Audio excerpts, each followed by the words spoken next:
हरे हरे हरे राम हरे राम राम राम हरे हरे। आज हम 16वें अध्याय के श्लोक 22 का अर्थ पढ़ेंगे। हे कुंती पुत्र, जो व्यक्ति इन तीनों नरक द्वारों से बच पाता है वे आत्मा साक्षात्कार के लिए कल्याणकारी कार्य करता है और इस प्रकार क्रमशः परम गति को प्राप्त होता है। तात्पर्य, मनुष्य को मानव जीवन के 3 शत्रुओं काम, क्रोध तथा लोभ से अत्यंत सावधान रहना चाहिए। जो व्यक्ति जितना ही इन तीनों से मुक्त होगा उतना ही उसका जीवन शुद्ध होगा।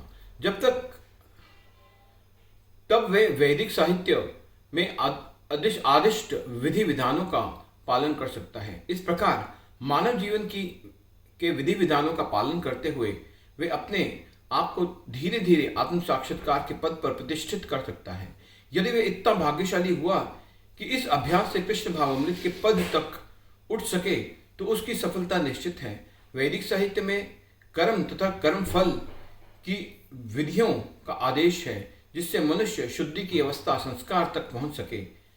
सारी विधि काम, क्रोध तथा लोभ के परित्याग पर आधारित है।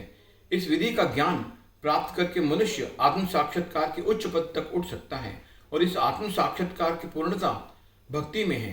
भक्ति में बद्ध जीव की मुक्ति निश्चित है। इसलिए वैदिक पद्धति के अनुसार 4 आश्रमों तथा 4 वर्णों का विधान किया गया है। विभिन्न जातियों वर्णों के लिए विभिन्न विधि विधानों की व्यवस्था है। यदि मनुष्य उनका पालन कर पाता है तो वह स्वतः ही आत्म साक्षात्कार के सर्वोच्च पद को प्राप्त कर लेता है।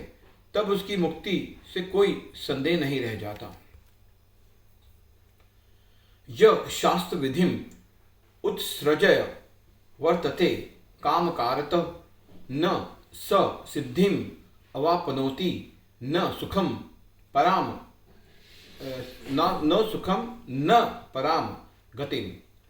यह जो शास्त्र विधिम शास्त्रों के विधियों को उत्सृज्य त्याग कर वर्तते करता रहता है, काम कारतः काम के वशीभूत होकर मन माने ढंग से न कभी नहीं स वह सिद्धिम सिद्धि को अवापनोति प्राप्त करता है न कभी नहीं सुखम सुख को न कभी नहीं पराम परम गतिम सिद्धि सिद्ध अवस्था को।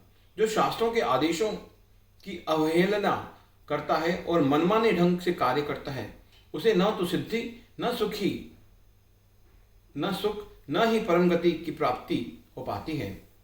तात्पर्य, जैसे कि पहले कहा जा चुका है कि मानव समाज के विभिन्न आश्रमों तथा वर्णों के लिए शास्त्र विधि दी गई है।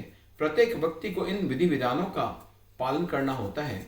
यदि कोई इनका पालन न करके काम, क्रोध और लोभ व स्वेच्छा से कार्य करता है तो उसे जीवन में कभी सिद्धि प्राप्त नहीं हो सकती। दूसरे शब्दों में, भले ही मनुष्य ये सारी बातें सिद्धांत के रूप में जानता रहे लेकिन यदि वे इन्हें अपने जीवन में नहीं उतार पाता तो वह अधम जाना जाता है।